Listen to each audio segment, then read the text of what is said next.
গ্রিসের করফু দ্বীপ থেকে উড্ডয়নের কয়েক মিনিট পরই জার্মান স্বল্পমূল্যের বিমান সংস্থা কন্ডোরের একটি বোয়িং 757-300 বিমানের ডান ইঞ্জিনে ভয়াবহ আগুন ধরে যায়। বিমানে থাকা 273 জন যাত্রী ও 8 জন ক্রু সহ 300 আরোহী আতঙ্কের মুখে পড়েন।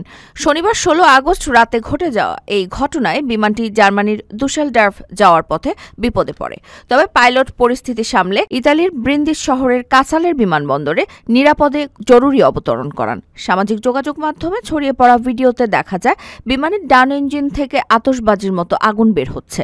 আরেকটি ভিডিওতে বিমানটিকে পাখির একটি ঝাঁকের ভেতর দিয়ে উঠতে দেখা যায়। প্রিয় প্রবাসী, আপনার নিরাপদ ভবিষ্যতের জন্য অর্ধেক দামে আজই ফ্ল্যাট বুকিং করুন। ঢাকায় প্রবাসী সিটি দিচ্ছে সীমিত সময়ের স্পেশাল অফার। জমি ও ফ্ল্যাট একসাথে। যোগাযোগ করুন স্ক্রিনে দেওয়া নম্বরে।